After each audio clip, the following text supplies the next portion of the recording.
우리가 믿음 생활하다 보면은 교회 안에서 이런저런 일이 많이 일어납니다. 그 교회에서 일어나는 것 가운데 하나가 뭐냐면 교회 리더십에 이렇게 거부하는 그런 일들이 많이 일어납니다.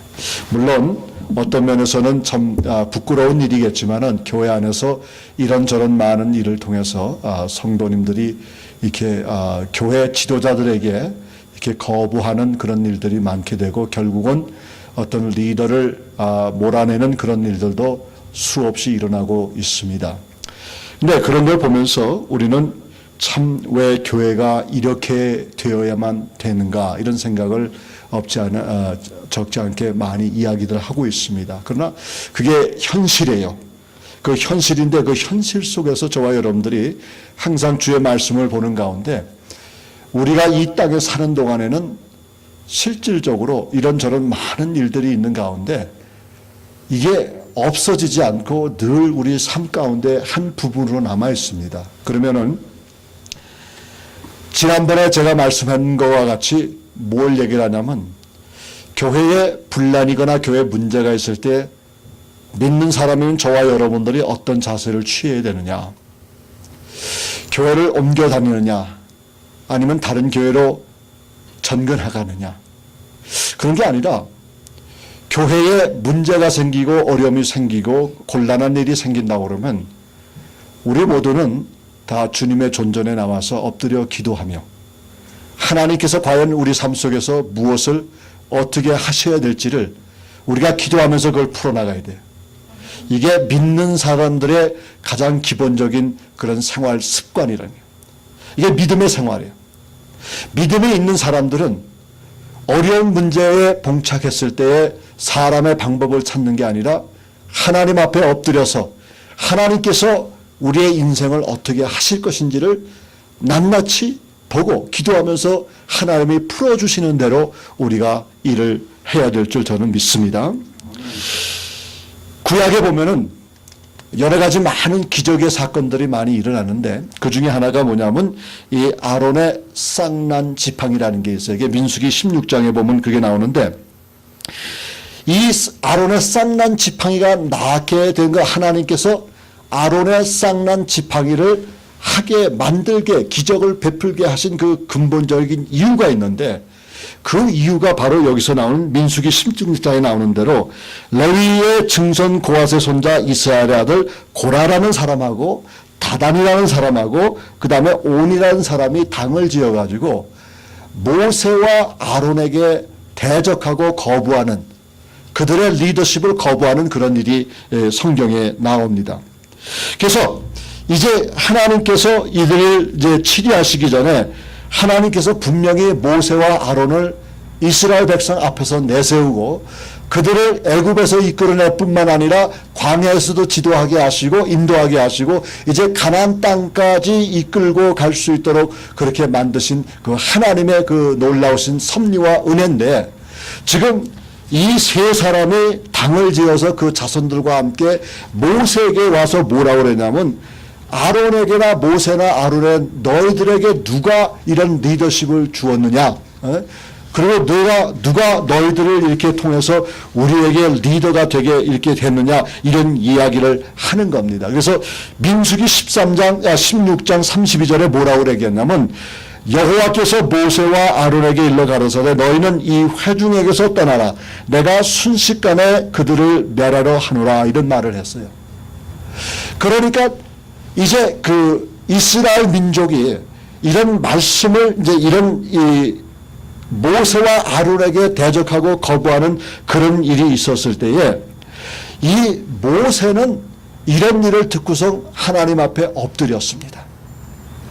그러니까 모세가 자신의 리더십이나 아니면 아론의 리더십에 거부하는 이 사람들을 보고서 같이 맞서지 않고서 모세는 하나님 앞에서 엎드려서 기도했다는 거예요. 그러면서 하나님께서 이 문제를 이 사건을 어떻게 해결하실 것인가 그걸 가지고 이제 그 모세는 주님 앞에 했을 때 주님께서는 뭐라고 얘기했냐면 이제 이 거부하는 모든 백성을 다 쓸어버리겠다 그렇게 했었어요. 근데 이 32절 하반절에 보면 이 두 사람이 엎드려 가로되, 하나님이여 모든 육체의 생명의 하나님이여 한 사람이 범죄하였거늘 온 회중에게 진노하시나이까. 그러니까 이 모세나 아론이 이런 하나님의 심판에 대해서 듣고 나서는 바짝 엎드려가서 주님 앞에 간구하는 거예요. 중보하는 거예요. 누구를 위해서 중보하느냐? 이스라엘 백성을 위해서 중보하는 거예요.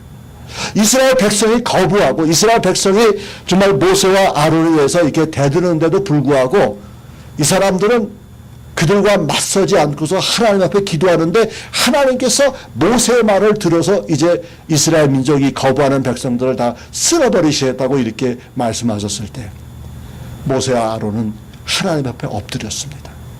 하나님에 엎드리면서 한두 사람의 그 죄로 인해서 과연 하나님께서 이 온 백성을 쓸어버리는 게 마땅하냐, 그런 얘기를 하는 가운데서 이제 그 아론의 쌍난 지팡이를 하면서 하나님께서 뭐라고 얘기하시냐면 내가 누구를 선택했는지를 너희를 보라는 거예요. 그래서 17장에 민수기 17장에 이렇게 들어와 보면은 민수기 17장에 들어와서 이렇게 보면은 이때에 각 12지파의 우두머리에게 족장의 우두머리에게 지팡이 하나씩 다 가지라고 그랬어요. 그리고 레위 지파를 대신해서 아론의 지팡이도 같이 가지라고 했어요. 그래서 지팡이를 성막 안에다 두고서 했는데 그 다음날 모세가 들어가서 그걸 나왔더니 다른 지팡이는 다 그대로 있는데 이 아론의 지팡이에 싹시 나고 거기서 살구꽃이 피었다는 얘기예요. 이게 너무나도 이게 말도 안 되는 소리가 여기 나오는 거예요. 아니 지팡이라는 게 이 쌍난 지팡이라는 것은 이건 생명력이 없는 거예요. 생명이 없는 이런 쌍난 지팡이인데 여기에 싹이 났다는 얘기예요. 근데 다른 지팡이도 다 싹이 났어야 되는데 다분히 아론의 지팡이만 싹이 나게 만든 거예요. 이걸 보면서 우리는 뭘 얘기하냐면 하나님의 그 놀라우신 은혜와 역사, 하나님께서 하시겠다고 그러면 못하실 일이 없다는 것, 또 하나님께서 분명히 이스라엘 민족을 위해서 아론과 모세를 세우고 이들을 40년 광야 생활하는 동안에 이들을 이끌고서 그 생활하는 가운데 하나님께서 모세에게 말씀 주시고 아론에게 사역을 돕게 하시고 이러면서 지내온 이 이스라엘 백성의 리더, 그러니까 분명히 백성들에게 뭐라고 그랬냐면 이제 내가 세운 사람은 모세와 아론이다라는 거예요. 그러면 그 전에 그 고라 자손들, 고라라는 사람과 그 부족들은 어떻게 됐느냐? 하나님께서 심판해가지고 그 사람들을 부족은 물론이고 온 식구들과 가진 모든 재물을 지진을 열게 해가지고 다 몽땅 땅으로 삼켜버리게 되고 다 죽여버린 거예요. 그 다음에 이런 사건이 일어난 거예요. 그래서 얘기해 주는 것은 뭐냐면 내가 모세를 택했고 내가 아론을 택했다는 얘기. 이런 가운데서 우리는 뭘 볼 수 있냐면 누가 택함을 받고 안 받고 그게 중요한 게 아니라 이 싹난 지팡이가 싹이 날 수 없는 상황 속에서 싹이 났다는 얘기. 지팡이라고 했을 때 여러분들 막대기 지팡이는 이미 나무에서 살아있는 나무에서 꺾어져 나와가지고 이게 마른 지팡이란 말이에요. 이 마른 지팡이 속에는 생명력이 있을 수가 없는 거예요. 아무것도 아니야 이 지팡이는. 근데 이 12지팡이하고 이 아론의 지팡이를 갖다 놓고 하나님께서는 아론의 지팡이에 생명력이 없는 그 지팡이에다 싹신하게 오미 트게 하고 싹신하게 해버린 거예요. 이게 하나님의 놀라운 역사입니다. 아멘. 그리스도의 부활이 바로 그런 거예요. 기독교의 가장 중심적인 것이 뭐냐면 첫째로 예수님은 남자 없이 성령으로 잉태되었다는 그 사실, 동정녀 마리아에게 잉태되었다는 그 사실이 기독교의 가장 핵심적인 것 중에 하나예요. 저와 여러분들이 믿음 생활하는 가운데 이 동정녀 마리아, 예수님께서 동정녀 마리아의 탄생을 믿지 않는다고 그러면 우리는 기독교인이 아닙니다. 여러분. 기독교 교리 중에 가장 놀라운 것 중에 하나가 뭐냐면 성령으로 잉태된 우리 예수님. 두 번째로는 뭐냐면 우리 예수님께서 십자가에 온 인류를 위해서 죄를 대신하고 십자가에 돌아가서 그 희생양이 되었다는 사건.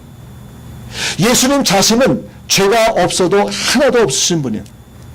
죄 없으신 분이 이제 이 세상을 마지막 마감을 하면서 십자가에 돌아가셨을 때 자신을 위해서 돌아가는 것이 아니라 온 인류의 죄를 위해서 돌아가셨다는 사건이에요. 그 다음에 마지막 하나는 뭐냐면 장사 지낸 바 3일 만에 다시 부활하셨다는 얘기예요. 이 세상에 죽었던 사람이 다시 새로 생명을 얻어서 살아난 사건은 없어도 하나도 없습니다. 그런데 우리 예수님만큼은 3일 후에 부활하신다는 주님의 약속에 그분은 죽은 몸에서 다시 부활하신 그 사건. 그래서 이 기독교 3대 이 요지가 얼마나 중요한지를 모르겠어요. 그러나 이 사망이라는 것을 가만히 생각하면 사망은 사단의 권세예요. 사단이 가지고 있는 가장 힘있고 강력한 그런 무기였습니다. 아무리 잘난 사람이고 아무리 영특한 사람이고 아무리 사회적으로 지위가 높은 사람이라도 이 죽음 앞에서는 아무것도 할 수가 없는 거예요. 건강한 사람이나 건강하지 못한 사람이나 배운 사람이나 배우지 못한 사람이나 누구든지 간에 이 죽음 앞에서는 우리 속된 말로 길을 못 쓰는 거예요. 이 죽음이 임박해서 찾아왔을 때는 그 누구도 죽음을 환영할 사람은 아무도 없어요. 그런데 히브리서 2장 14절에 뭐라고 그러냐면 사망으로 말미암아 사람의 세력을 잡은 자 곧 마귀를 없이 하시며 라고 이렇게 얘기했어요. 마귀를 없이 하시며 사망은 모든 것이 끝이고 생명이 없고 움직이지 않고 감정이 없고 육신은 썩게 된 것이 바로 사망이라. 이미 사람이 죽어서 영혼이 떠나게 되면 그 시신이 그때부터 식어져 갑니다. 그 식어져 가는데 이게 언제부터 이제 그 몸이 썩어져 가냐면 3일 이후부터 이 몸이 썩어져 가는 거예요. 그래서 주님께서 나사로라는 사람을 살리실 때도 왜 지체했느냐. 나사로라는 사람은 예수님이 가장 친하게 지낸 그 형제입니다. 신도예요. 근데 나사로가 병들어 죽었다고 하는데 예수님께서 방금 오시지 않았어요. 그러니까 마리아나 마르다가 둘 다 얼마나 마음속에 불평을 하는지 우리 오라버니가 우리 오빠가 예수님과 주님과 그렇게 친한 친구가 아닙니까? 가까운 사이가 아닙니까? 좀 병들어 죽었는데 왜 안 오십니까? 그 나중에 예수님께서 왔을 때는 마리아가 완전히 그냥 예수님 앞에 대들었잖아요. 그러니까 이런 거 봤을 때 왜 그랬을까 가만히 묵상해 보면 예수님께서는 사람의 생각으로 할 수 없을 때에 사람의 방법으로 할 수 없었을 때에 그때 역사를 하는 거예요. 그러니까 이미 3일 후에 오신 것은 사람이 다시 생존할 수 없는 불가능한 상태 속에서 예수님께서 나사로에 찾아와서 무덤에서 나사로를 불러내는 거랍니다. 예수님도 마찬가지예요. 예수님도 십자가에서 돌아가시고 이 십자가의 로마 십자가 형법에 보면은 사람이 십자가에서 뭘 받고서 그 다음엔 사람이 죽지 않으니까 뼈를 꺾어서 일부러 죽여버리는 거예요. 근데 다른 두 그 도적은 이미 그들의 뼈를 다 꺾었지만은 예수님의 시신을 이렇게 봤을 때는 이미 죽어있기 때문에 꺾질 않았다는 얘기예요. 사람의 십자가 형틀에 놓고서 사람을 죽이는 게 십자가 형틀에 묶어놓는 게 그 목적이 아니라 사람이 죽었느냐 안 죽었느냐 그걸 보는 거란 말이에요. 근데 다른 그 죄인들은 죽지 않으니까 뼈를 꺾어서 죽여버렸어요. 근데 예수님의 시신을 내렸을 때는 이미 생명이 떠났기 때문에 이미 돌아가셨기 때문에 뼈를 꺾지 않았다고 성경은 그렇게 기록하고 있는 것입니다. 근데 보십시다. 이런 가운데서도 고린도전서 15장 1절부터 8절 보면은 이 부활하신 예수님께서는 죽음에서 완전히 사망 권세를 깨시고 부활하셨다는 그 사건이네요. 그러니까 여러분들 보세요. 아론의 지팡이가 생명력이 없습니다. 아론의 지팡이는 마른 지팡이에요. 근데 예수님은 이미 죽으셔서 그 시신이 거기는 생명력이 없습니다. 생명력이 없는데 주님께서는 부활하신 거예요. 이게 다 하나님의 능력입니다. 하나님께서 마른 막대기에 싹스나게 한 것, 생명을 집어이은 것은 그건 하나님께서 하신 것입니다. 예수님께서 이미 십자가에서 돌아가셨기 때문에 시신을 묻고 난 후에 3일 후에 생명력이 없고 무덤에 묻힌 그 예수님을 다시 살리신 분은 하나님이십니다. 그래서 결국은 저와 여러분들이 이 여호와의 권능으로 죽음에서 생명으로 옮겨졌다는 사실을 우리가 이것을 알아야 되는 거예요. 자, 그러면 우리 에스겔서 37장에 보면 무슨 스토리가 나옵니까? 여기 보니까 하나님께서 그 에스겔이라는 선지자를 부르는 거예요. 에스겔이라는 선지자를 불러가지고 네가 그 어디를 데려가냐면 그 골짜기 지면에 뼈가 많이 있는 그런 그쪽으로 데려갔어요. 그래서 뭘 보느냐 해서 나를 2절에 보니까 나를 에스겔을 그 뼈 사방으로 지나가게 하시러 본즉 그 골짜기 지면에 뼈가 신이 많고 아주 말랐더라. 그 마른 뼈들만 있는 그곳에 하나님께서 데리고 가신 거라네요. 그걸 보게 하신 거예요. 그러면서 3절에 보니까 그가 내게 이르시되 인자야 이 뼈들이 능히 살겠느냐 하시기로 내가 대답하되 주 여호와여 주께서 하시나이다. 하나님께서 뭐라고 이렇게 얘기하냐면 하나님께서 이 뼈들이 살 수 있겠느냐 이런 얘기를 해요. 근데 중요한 것은 뭐냐면 37장 1절에 보니까 뭐라고 얘기했냐면 여호와께서 권능으로 내게 임하시고 해서 그 권능이 뭐냐 이게. 이 권능이 파워냐 힘이냐 물론 힘인데 권능이 이 성경에서 나오는 권능이 뭐냐 이게 뜻이. 그러려고 그러면 우리가 창세기 1장 1절을 보게 되는데 이 창세기 1장 1절을 보게 되면은 하나님께서 천지 창조를 하신 그 사건이 나와요. 태초에 하나님이 천지를 창조하시니라 땅이 혼돈하고 공허하며 흑암이 깊음 위에 있고 하나님의 신은 수면에 운행하시니라 그랬어요.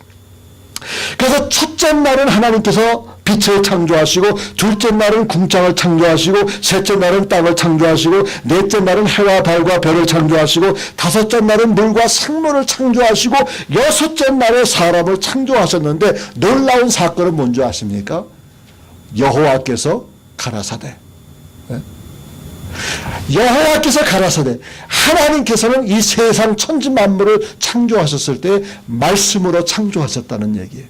그래서 하나님의 권능 이퀄 말씀 이렇게 돼버리는 거예요.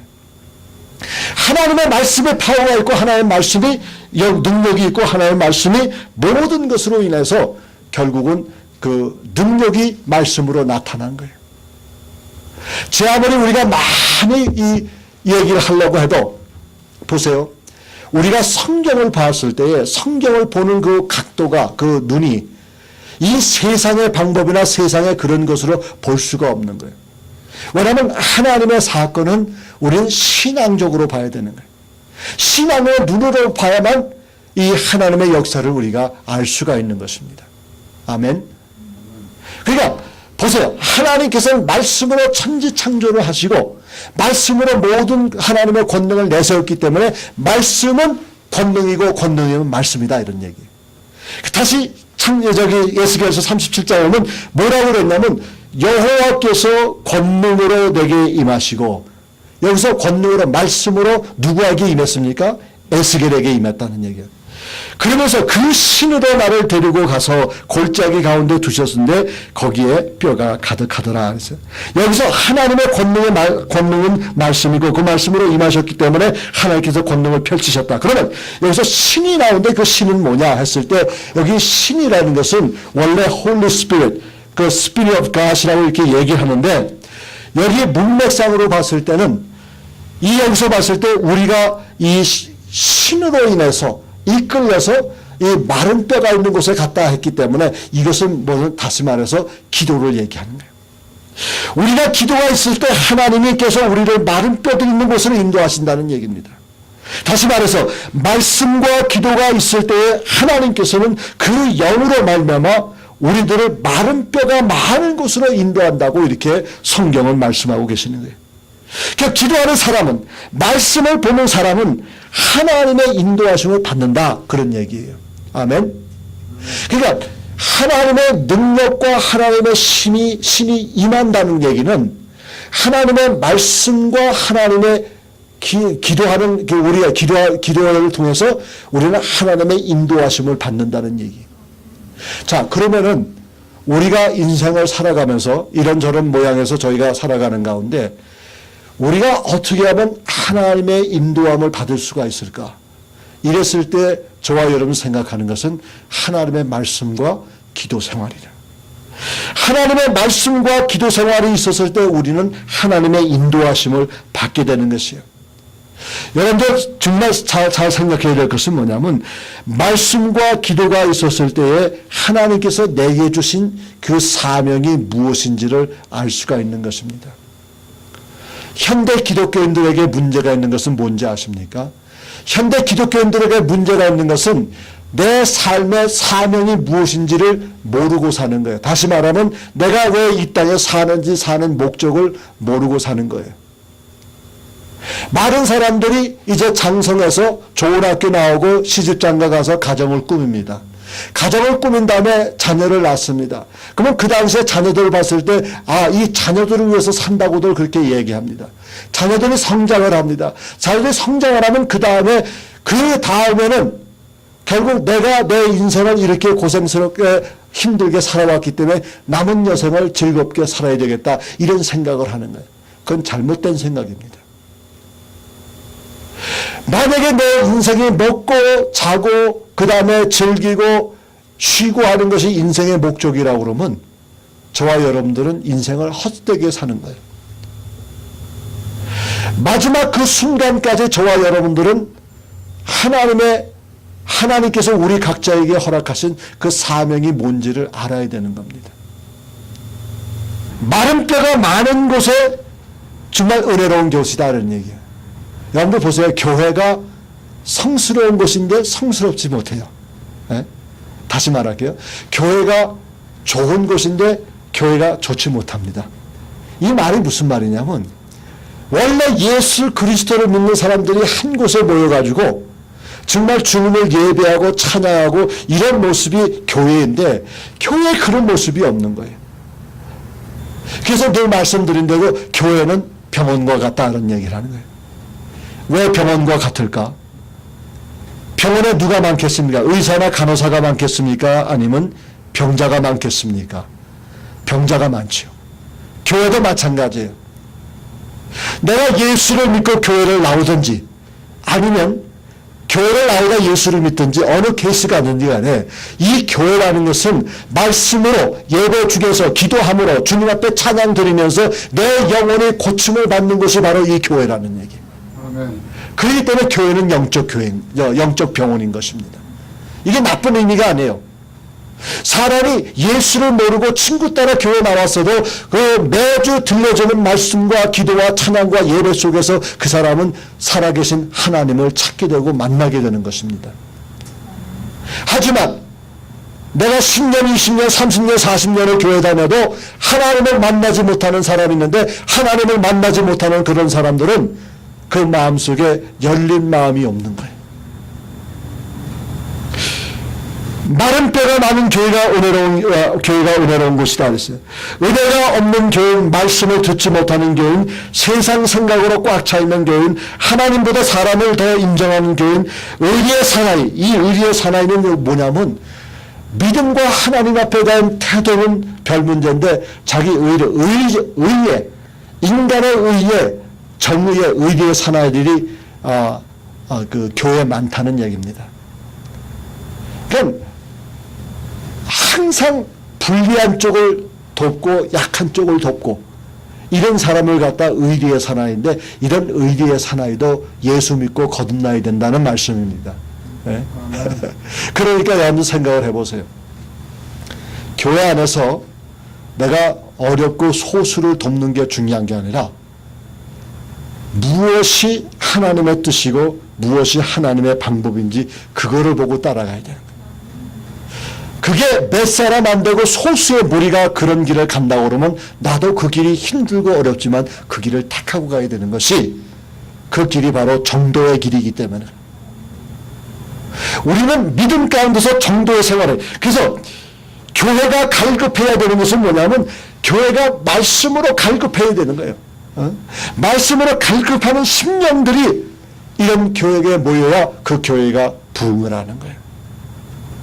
우리 교회 좋습니다. 우리 목사님 좋습니다. 우리 교회 시스템 좋습니다. 다 좋죠. 그게 다 좋은데 좋지만은 그런 그 교육 시스템이나 선교 프로그램이나 이런 목적으로 만약에 교회로 온다고 그러면 그 교회는 말 그대로 교만한 교회예요. 목사님이 잘났으면 얼마나 더 잘났고, 교회가 좋은 건물을 가졌으면 얼마나 좋은 건물을 가졌고, 교회가 프로그램에 훌륭하다면 얼마나 훌륭하고, 선교 사역을 얼마나 많이 한다면 그게 얼마나 많이 하겠습니까? 근데 이 모든 것을 자랑하는 것, 우리 예수님을 자랑하는 것보다 이 모든 것을 자랑한다고 그러면 그 교회는 교만한 교회라는 얘기예요. 정말 말씀 가운데서 겸손한 교회는 어떤 교회인가? 겸손한 교회는 하나님의 말씀을 갈망하는 교회가 바로 겸손한 교회라고 성경을 말하는 것입니다. 그래서 우리는 교회라는 건 뭐냐? 교회라는 건 예수를 믿는 사람들이 모인 공동체를 교회라고 그래요. 그죠? 그럼 예수를 믿는 공동체가 모였는데 그 왜 교회라는 게 생겼느냐? 교회라는 게 생긴 것은 예수 그리스도의 피값 주고 예수 그리스도의 피의 공로의 역사를 통해서 모인 무리들이 바로 그게 교회라는 얘기예요. 그렇기 때문에 건물보다는 건물이 덜 중요하다는 건 아니지만은 한 사람 한 사람이 예수 그리스도를 통해서 믿음의 생활하고 예수 그리스도를 통해서 거듭난 생활하여 그 사람의 진정 교회라는 얘기입니다. 그러면 교회 조직은 뭐냐 해서 교회 조직은 왜 교회에서 하나님께서 목사를 세우고 장로를 세우고 권사를 세우고 안수집사를 세우고 집사를 세우고 이 모든 리더를 세우는 게 뭐냐? 많은 사람들은 그렇게 얘기를 해요.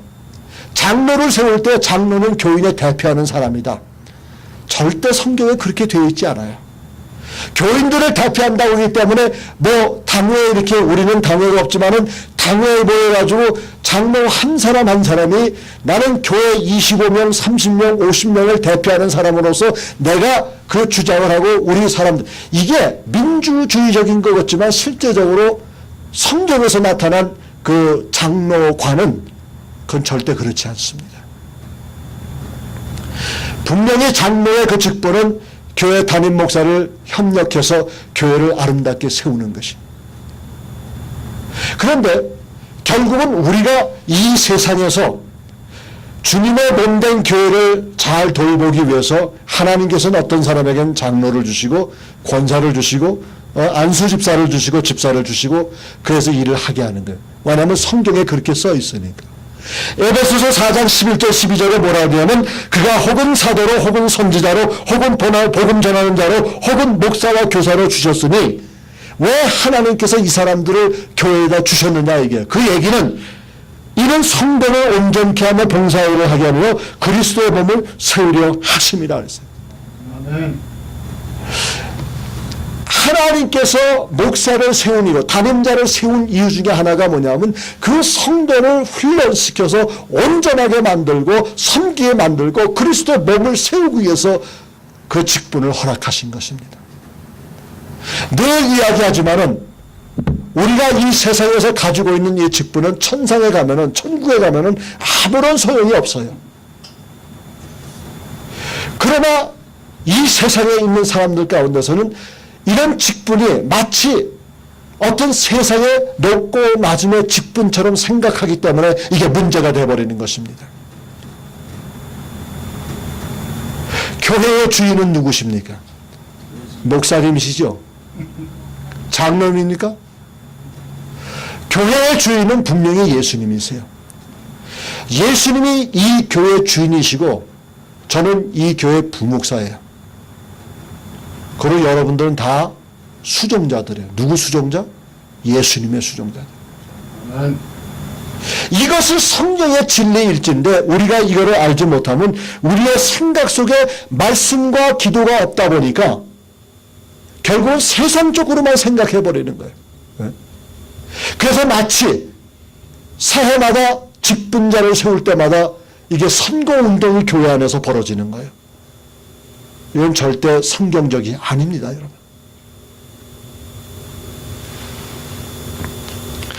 하나님께서 목회자를 부르신 이유도 바로 여기 있는 것처럼 성도를 온전케 하며 봉사의 일을 감당하게 하고 그리스도의 몸을 세우려고 하나님께서 이런 일을 하는 것입니다. 그러면 교회가 무슨 일을 하느냐? 교회가 무슨 일을 하느냐 했을 때 여러분들 보세요. 교회가 하는 일을 가만히 보면은 요즘에 와서 무슨 봉사단체에 우리가 헌금을 하고 지역사회에 도와주고 불우한 사람들 도와주고 그 다음에 선교를 하는데 선교도 그 제3국에 병원을 세워주고 학교를 세워주고 뭐 이런 거 많이 구제사업을 많이 합니다. 근데 그 구제사업을 많이 하지 말라는 게 아니에요. 그것도 우리가 해야 되는 것입니다. 근데 교회가 세워지는 그 근본이 뭐냐 이게. 교회가 세워지고 교회가 만들어지고 교회가 하는 가장 중요한 게 뭐냐면 하나님 여호와 하나님을 예배하는 것이 바로 교회예요. 그 예배하는 그 교인들이 모여서 성도들이 모여서 예배를 하고 은혜를 받다 보니까 그 다음에 사회봉사도 하고 선교도 하고 아이들도 가르치고 뭐 이런 건 많이 하는 거예요. 그러니까 이게 선후 경중에 있어서 무엇이 먼저고 무엇이 나중이고 무엇이 중하고 무엇이 경한지를 우리가 알지 못하면은 이 교회관이 다 무너져 버리는 거예요. 자, 에스겔서 37장 5절의 말씀 보세요. 5절 말씀 보면 주 여호와께서 이 뼈들에게 말씀하시기를 내가 생기로 너희에게 들어가게 하리니 너희가 살리라 이런 말했어요. 심이 마르고 많은 뼈들이 여기 있다고 그랬습니다. 이 심이 많고 많은 뼈들이 무엇이 문제냐면 이 마른 뼈들을 살펴보면 여기는 생명력이 전혀 없다는 얘기입니다.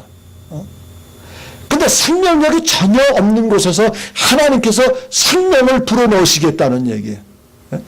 여러분들 8절에 넘어가 보세요. 8절에 뭐라고 그러냐면 내가 또 보니 그 뼈에 힘줄이 생기고 살이 오르며 그 위에 가죽이 덮이나 그 속에 생기가 없더라. 그죠? 그러면 이 말이 무슨 말하고 저기 이어지냐면 6절의 말씀이 그것이 이어져. 6절은 뭐라고 그러냐면 하나님께서 이 에스겔 선지자에게 뭐라고 예언을 했냐면 너희 위에 힘줄을 두고 살을 입히고 가죽을 덮고 너희 속에 생기를 두리니 너희가 살리라 또 나를 여호와인 줄을 알리라 하셨더라 하라 이리세요. 이 말의 실제적인 예언이 지금 8절에 이렇게 연결이 되는 거예요. 근데 여기는 뭐냐? 문제는 뭐냐면 여기 생명력이 없다는 얘기예요. 여러분 여기 보면서 무엇을 생각을 하냐면 여기에서 갈등이 되는 것은 뭐냐면 정말 말씀이 충만한 교회는 기도가 부족하고 기도가 충만한 교회는 말씀이 부족해요. 보세요. 아까 하나님의 능력이 뭐라고 했습니까? 하나님의 능력은 말씀이라고 그랬어요. 그래서 하나님의 능력이 천지창조에서 이렇게 디스플레이 되어서 나타났는데 그게 하나님께서 천지창조를 말씀으로 창조하셨다는 얘기예요. 그죠? 그런데 그러면서 말씀으로 창조하시고 그 다음에 하나님의 신이 운행했다고 이렇게 얘기했어요. 그 성령이 함께 하셨다는 얘기예요. 그럼 성령이 함께 했다는 뭐냐면 기도 생활을 통해서 기도를 통해서 성령이 함께 하심을 직접 체험하고 체험하는 그런 역사가 일어나는 거예요. 그러니까 우리가 현대 교회를 가만히 살펴보면은 말씀이 참 잘 가르쳐지고 말씀이 충만한 교회는 기도가 없기 때문에 체험적인 신앙을 가질 수가 없어. 그런데 기도를 많이 하는 교회가 보면 또 이게 말씀 공부하기가 너무 이게 싫은 거야. 또 말씀 공부도 제대로 안 되고 이게 언밸런스가 돼버린 거예요. 그러니까 중요한 건 뭐냐? 말씀과 기도가 항상 균형을 잡아가지고 네? 왜 그렇게 균형을 잡아가냐면 말씀은 팩트예요. 근데 그 팩트를 내 자신이 경험하려니까 기도 없이는 그게 안 되는 겁니다. 그래서 말씀을 듣고 배운 것을 그것을 생활화하기 위해서는 내가 기도 생활을 해야 되는 거야. 아멘. 네? 여러분들 이해하시겠죠? 네? 말씀 공부를 많이 해도 만약에 기도 생활이 없으면 머리만 커져요. 지식만 늘어나는 거야. 근데 우리 하나님께서 뭘 얘기하면 너희들이 말씀 공부를 적당히 해라 그건 아닌데 말씀 공부를 자세하게 많이 하되 기도도 많이 하는 거 알면서 그 말씀이 내 일상생활에 생활화 될 수 있도록 되는 것이 이거는 내 노력으로 될 수 있는 게 아니야. 내 힘으로, 내 능력으로, 내 경험으로 이거로 될 수 있는 게 아닙니다, 여러분. 말씀이 내 삶 속에서 생활화되기 위해서는 기도 생활을 해야 되는 거예요. 이 기도 생활을 해야만 하나님의 그 놀라운 기적을 우리가 체험하고 죽음에서 생명을 체험할 수가 있는 겁니다. 하나님 없는 곳에서 하나님 있는 곳을 체험할 수가 있다는 얘기입니다. 아멘. 예? 그 얼마나 놀랍습니까? 예? 그래서 이걸 보면서 우리 주님의 사명을 봤을 때 뭐라고 얘기했으냐면, 그가 내게 이르시되 인자야 이 뼈들이 능히 살겠느냐 하시기로. 이 능히 뼈가 살겠느냐 하시기로 하면서 뭐라고 3절에 물어보냐. 3절 하반절에 보세요. 내가 대답하되, 이 에스겔이 대답하는 거예요. 내가 대답하되 주 여호와여 주께서 아시나이다. 그러면 주께서 아시나이다 그 말을 했을 때 여러분들 또 생각나는 게 있죠. 이런 말이 어디 있습니까, 여러분들? 하나님께서 뭐라고 명령을 하셨는데, 주님께서 뭐라고 물으셨는데, 주께서 아시나이다. 이거를 한 번도 아니고 두 번도 아니고 세 번 한 사람이 있어. 여러분들 요한복음 21장 한번 찾아봅시다. 요한복음 21장 맨 뒷장인데 여러분들 찾아보시면 여기에 베드로라는 사람이 나옵니다. 그죠? 아하, 이제 여러분들 아시겠네. 요한복음 21장 보면 거기에 예수님께서 부활하신 후에 제자들을 찾아오셨는데, 특별히 제자들을 찾아오신 후에 이제 15절에 보니까 그런 말씀이 있어요. 우리 한번 15절부터 17절까지 말씀을 한번 읽어봅시다. 요한복음 21장 시작.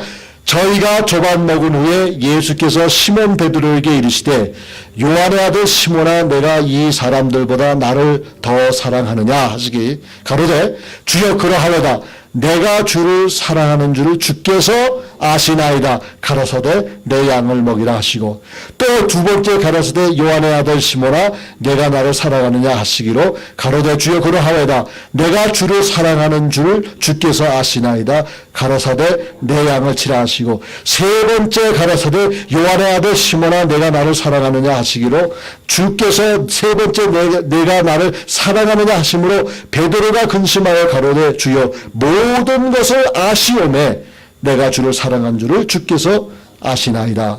예수께서 가라사대 내 양을 먹이라. 아멘. 할렐루야. 그죠? 그래서 이 주께서 나를 아시나이다. 주께서 아시나이다. 그 얘기는 주님 말씀대로 그대로 하시리. 주님의 말씀이 내 삶 속에서 생활화되기를 바라나이다. 그런 갈망하는 말이란 말이에요. 이런 말을 보면서 실질적으로 저와 여러분들이 믿음 생활할 때에 우리가 아무리 신앙생활을 잘한다 하더라도 하나님의 말씀과 기도 생활이 동반되지 않으면은 우리는 불규칙한 생활을 하게 되는 거예요. 그럼 사람이 어떻게 완벽해질 수 있느냐? 물론 그렇죠. 사람이 완벽해질 수는 없어요. 그러나 우리가 하나님의 말씀을 열심히 배우고 그 열심히 배운 말씀을 내가 기도를 통해서 기도 생활을 하게 된다고 그러면 그 말씀이 생활화되게 가지고 내가 노력해서 변하는 게 아니라 하나님께서 성령의 힘을 주어가지고 기도 생활 속에서 그 하나님의 말씀이 실질적으로 내 삶에 역사하기 때문에 내가 사람이 변하게 되는 거예요. 말이 변하고 생각이 변하고 얼굴 표정이 변하고 생각하는 차이가 변하고 세상 사물을 바라보는 그 관점이 달라지는 겁니다.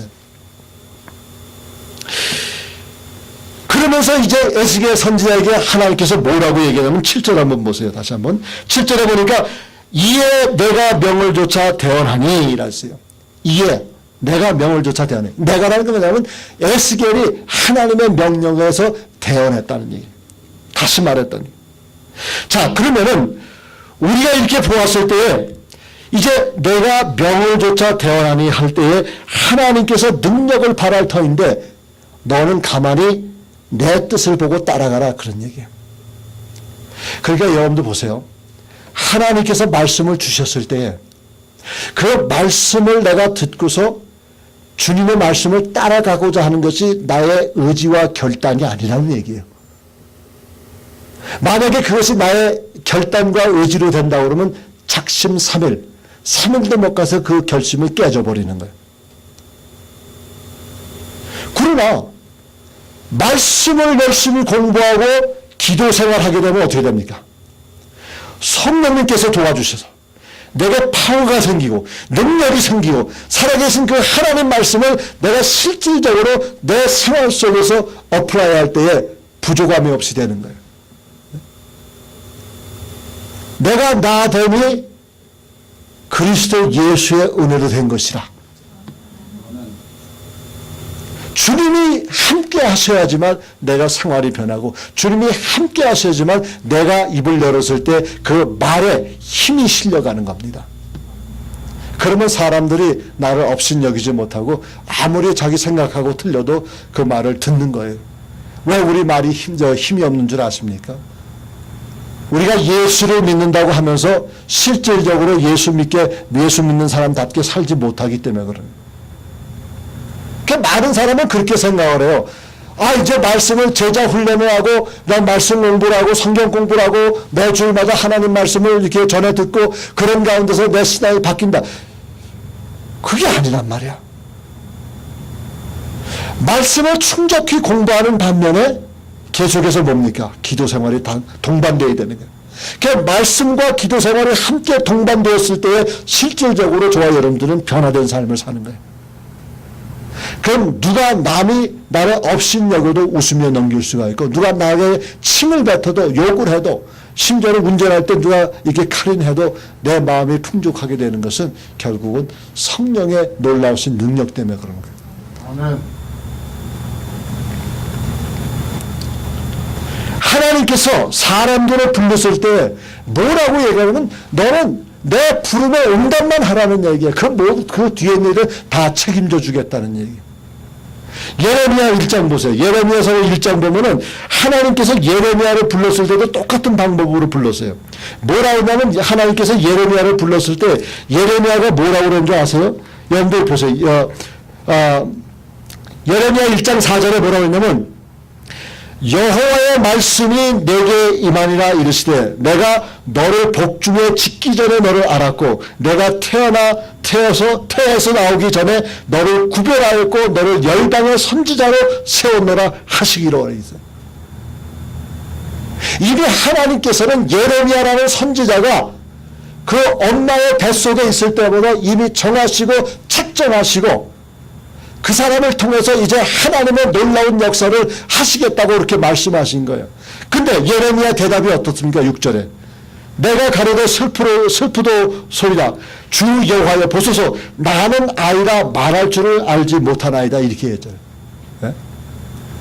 그랬는데 하나님께서 뭐라고 하냐면 7절에 여호와께서 내게 이르시되 너는 아이라 하지 말고 내가 너를 누구에게 보내든지 너는 가며 내가 내게 무엇을 명하든지 너는 말할지니라 너는 그들을 인하여 두려워 말라 내가 너와 함께하여 너를 구원하리라 나 여호와의 말이나 하시고 그래서 예레미야 선지는 하나님의 부름을 받고서 걱정을 하는 거예요. 내가 어떻게 이 막중한 책임을 감당할 수 있냐? 내가 어떻게 이 막중한 일을 감당할 수 있느냐? 이랬을 때 하나님께서는 그를 찾아와서 컴포트해주고 그를 위로하시고 말씀하시되 너는 내가 가는 길만 가고 내 만나올 사람만 만나고 내가 주는 말 가지고 너는 전하기만 해라 그런 얘기예요. 이게 바로 선지자, 이 하나님을 믿는 사람들의 태도를 우리가 뭘 하는 게 아니라 열심히 말씀을 배우고 기도 생활하게 되면은 우리가 이 세상에서 무슨 일을 어떻게 해야 될지를 주님께서 일러주실 뿐만 아니라 뭘 했습니까? 거기 일할 수 있도록 여건도 마련해 주시고 사람도 보내주시고 능력도 보내주시고 필요한 재물도 보내주시고 다 보내주시는 거예요. 내 자신이 결심해서 이걸 이루는 게 아니란 말이에요. 네? 그래서 에베소서 2장 8절하고 9절 말씀 여러분들 아시죠? 우리의 구원의 역사가 왜 우리의 행함이 아니고 우리의 노력이 아닌 것을 이 성경에서 얘기하는데 그 성경에서 얘기하는 그 의도가 뭔지 아세요? 2장 8절 9절 너희가 그 은혜를 인하여 믿음으로 말미암아 구원을 얻었나니 이것이 너희에게서 난 것이 아니요 하나님의 선물이다 이렇게 놓고서 9절에 행위에서 난 것이 아니니 이는 누구든지 자랑치 못하게 함이라 그랬어요. 그러니까 여러분들 우리가 말씀과 기도로만 잘 다져진다고 그러면 우리가 가야 할 목적을 알고 우리가 무슨 일을 해야 될지 알고 하나님께서 허락하신 사명이 뭔지를 우리는 알게 되는 것입니다. 여러분. 아멘. 우리 교회 실체를 한번 돌아봤으면 좋겠어요. 우리 교회는 어떤 교회인가? 덴버 든든한 교회는 어떤 교회인가? 우리 교회가 하나님의 권능과 하나님의 신으로 인도함을 받고 있다는 사실을 여러분들과 저는 이미 인정하고 있는 것입니다. 하나님의 능력은 뭐라고 했어요? 말씀이라고 했죠. 하나님의 습시는 뭐라고 했어요? 기도라고 그랬죠. 그냥 말씀과 기도가 병행하고 동행하니까 결국은 오늘까지 이렇게 놀라운 역사가 일어난 거 아니겠습니까? 저는 어디 가든지 자신 있게 말씀할 수 있어요. 뭘 말씀하냐면 우리같이 이렇게 조그마한 이런 컨그레이션이 섞여 모이는 이 교회가 활기차고 기쁨이 넘치고 우리가 사역을 하고 오늘 5년이 지고 지금 6년차 들어가는 우리 교회가 이게 생기가 돋는 것은 이 담임자가 잘나서도 아니고 여러분들이 잘나서도 아니고 사실 잘 모르는 저나 여러분들이나 다 걸레와 같은 존재예요. 남새 풍풍 나는 존재라고. 그런데 그럼에도 불구하고 우리가 하나님의 말씀을 갈망하고 하나님의 말씀을 배우려고 열심히 받음되고 우리가 하나님 앞에서 열심히 기도 생활하면서 주님 앞에 그 매달리는 그런 모습이 있었기 때문에 주님께서 우리를 긍휼을 베푸시고 우리에게 이런 기회를 주신 거란 얘기예요. 저는 확신하는 거예요. 우리 교회가 말씀과 기도로서 계속해서 우리가 다져나간다고 그러면 우리가 못할 일이 없다고 저는 확신하는 것입니다. 아멘. 여러분 10명보다는 20명이 낫겠죠. 20명보다는 80명이 낫겠죠. 80명보다 200명이 낫겠죠. 200명보다 1000명이 낫겠죠. 그러나 중요한 건 무엇이겠습니까? 여러분 한 사람 한 사람이 이 교회의 기둥이 돼가지고 그 기둥에 한 기둥씩 이렇게 된다고 그러면 그 놀라운 역사, 그 누구도 허물들이지 못하는 그런 역사가 일어나는 겁니다. 이미 이 교회는 기초가 잘 다져졌어요. 이 교회의 사상은 주님 외에는 그 누구도 이 교회를 운영하지 못하고 주님 외에는 이 교회를 누구든지 넘나보지 못하고 주님 외에는 이 교회를 아무도 건드리지 못하는 거예요. 왜냐 우리는 살아계신 하나님 말씀 위에 터전 위에 기초가 세워졌기 때문에. 근데 중요한 것은 뭐냐? 우리는 다 기둥이라는 얘기예요. 이 기둥인데 우리가 쌀이같이 기둥이냐 아니면 그 콘크리트 같은 큰 기둥이냐 철 기둥이냐 이거 차이란 말이에요. 나무 기둥으로 아무리 잘 세워놔봐야 시간이 오래 지나면 어떻게 됩니까? 다 무너져 버리거든요. 우리는 철 기둥으로 콘크리트 기둥으로 세워져야 되는 그런 믿음의 기둥들이 있어야 되는 그게 뭐냐? 그거 어떻게 만들어지냐면 그것은 말씀과 기도뿐이 그것을 백합해 줄 수 있는 것이 없다는 얘기입니다. 그래서 제가 그 교회를 보면서 항상 생각했지만 이 교회도 내가 늘 얘기했지만 저의 목회의 좌우명이라고 할 수 있는 것, 목회의 그 기본이라는 것은 이렇게 세 가지를 얘기했어요. 하나는 사랑과 용서가 넘치는 교회, 두 번째는 말씀과 기도가 풍성한 교회, 세 번째는 선교와 전도가 훈련된 교회. 그래서 이 교회는 제가 어느 곳에 가서 목회하든지 간에 이 세 가지는 항상 내 마음속에 있는 거예요. 왜냐하면 이것이 하나님께서 내게 주신 그런 사명이라고 생각하기 때문에. 또 한 가지는 우리 모든 교회들은 우리 지금 교인들은 다 마른 뼈와 같은 그런 존재예요. 여러분 보세요. 다 나는 나 따세요. 나는 마른 뼈다. 여러분들 마른 뼈라고 이렇게 했을 때 여러분들 또 왜 내가 또 마른 뼈냐 이렇게 부정적으로 그렇게 생각하지 마세요. 마른 뼈가 있었기 때문에 하나님께서 거기다 힘줄을 주신다고 그러고 그럼 마른 뼈에 힘줄 있는 것에 하나님께서 살을 붙이신다고 그랬어요. 그 다음에 그럼 마른 뼈에 거기에다 살을 붙인 데 가죽을 입히신다고 그랬어요. 그 다음에 더 나은 건 뭔지 아세요? 생기를 불어넣으신다고 그랬어요. 네? 에스겔서 37장에 보시면은 이런 말씀이 있어요. 9절에 보시면 또 내가 이르되 인자야 너는 생기를 향하여 대언하라. 생기에게 대언하여 이르기를 주여와 하는 말씀에 생기야 사망에서부터 와서 이 사망을 당한 자에게 불어서 살게 하라 하셨다 하라. 그러니까 여기서 사망에서 불어내가 이 얘기는 뭐냐면 이런 얘기예요. 여러분 보세요. 하나님께서 창세기 2장 7절에 사람을 흙으로 만드셨잖아요. 그죠? 흙으로 만드셨는데 그 흙으로 만드신 거는 지금 여기에 8절에 나온 것처럼 힘줄이 생기고 살이 오르고 그 위에 가죽이 덮인 거나 마찬가지예요. 생명이 없는 거예요. 근데 히브리 말에 루아흐라는 말이 있는데 루아흐라는 말이 뭐냐면 생명, 생기란 말이에요. 근데 창세기 2장 7절에도 하나님께서 그 코에 생기를 불어넣으셨다고 그랬어요. 그랬더니 생명이 된지라 이렇게 했어요. 여기도 마찬가지예요. 지금 마른 뼈들이 모여서 힘줄이 생기고 살이 붙고 가죽이 덮였는데 여기다 생기를 불어넣으니까 뭐라고 됐습니까? 생명이 됐다면요. 그래서 10절 보세요. 이에 내가 그 명대로 대언하였더니 생기가 그들에게 들어가매 그들이 곧 살아나서 서는데 극히 큰 군대가 이런 얘기예요. 아멘. 하나님께서 그렇게 하신 거예요. 하나님께서. 우리에게는 지금 할 수 있는 것은 이런 것밖에 없어요.